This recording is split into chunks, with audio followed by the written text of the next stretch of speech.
जिल्हा परिषदेकडून खर्च होणाऱ्या विकास निधीवर नेमका अधिकार कुणाचा? जिल्हा परिषद सदस्यांचा, जिल्हा नियोजन समितीचा की राज्य शासनाचा प्रतिनिधी म्हणून पालकमंत्र्यांचा?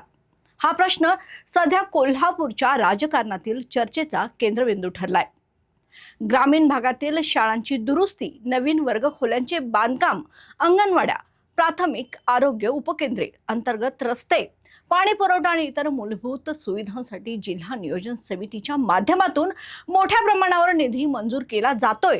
या निधीच्या नियोजनात स्थानिक गरजांचा अभ्यास करून प्राधान्यक्रम निश्चित करण्याची जबाबदारी परंपरेने जिल्हा परिषद आणि तिच्या निवडून आलेल्या सदस्यांकडे नेहमीच राहिली. त्यामुळे या निधीचा वापर स्थानिक लोकप्रतिनिधींच्या शिफारशी आणि जनतेच्या गरजांनुसार व्हावा अशी भूमिका आता जिल्हा परिषद सदस्यांकडून मांडली जाते.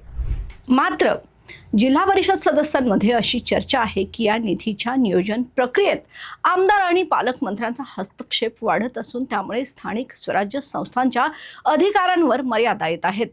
विकास कामांबाबतचे निर्णय स्थानिक लोकप्रतिनिधींऐवजी राजकीय स्तरावर घेतले जात असल्याने मतदारांनी निवडून दिलेल्या जिल्हा परिषद सदस्यांची भूमिका दुय्यम ठरत असल्याची भावना आता अनेक सदस्यांनी व्यक्त केली आहे.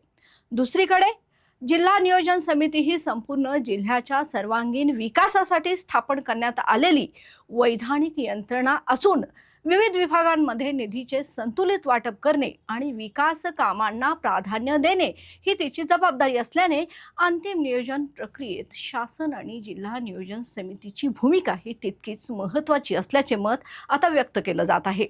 त्यामुळे या प्रक्रियेत समन्वय, पारदर्शकता आणि सर्व घटकांचा सहभाग आवश्यक असल्याची भूमिका पुढे येत आहे. दरम्यान जिल्हा परिषद सदस्यांनी 252 कोटी रुपयांच्या विकास निधीचा उल्लेख करत या निधीवरील स्थानिक प्रतिनिधींचा अधिकार अबाधित ठेवण्याची मागणी केली आहे. तसेच या विषयावर काही सदस्यांनी पालकमंत्री प्रकाश आंबेडकर यांच्या भूमिकेबाबतही प्रश्न उपस्थित केलेत. विशेष म्हणजे हा वाद विरोधक आणि सत्ताधारी यांच्यात नसून महायुतीतीलच आमदार आणि जिल्हा परिषद सदस्यांमध्ये चर्चेचा विषय ठरल्याने या घडामोडींना आता अधिक राजकीय महत्त्व प्राप्त झालंय. या संपूर्ण प्रकरणात मूळ प्रश्न मात्र कायम आहे. स्थानिक विकास कामांचे प्राधान्य ठरवण्याचा अधिकार नेमका कुणाचा असावा?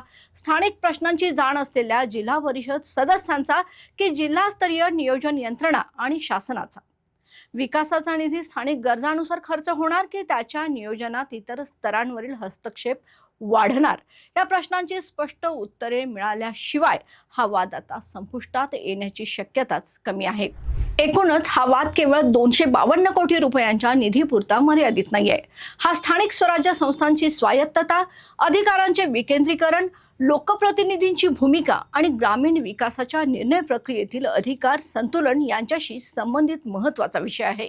त्यामुळे या प्रश्नाकडे केवळ राजकीय संघर्ष म्हणून नव्हे तर स्थानिक स्वराज्य व्यवस्थेच्या भवितव्याशी निगडीत गंभीर प्रशासकीय आणि लोकशाही विषय म्हणून पाहण्याची गरज आहे. आजचा एपिसोड तुम्हाला कसा वाटला नक्की कळवा आणि अशाच ताज्या अपडेट्ससाठी पाहत रहा प्रसार माध्यम. तोपर्यंत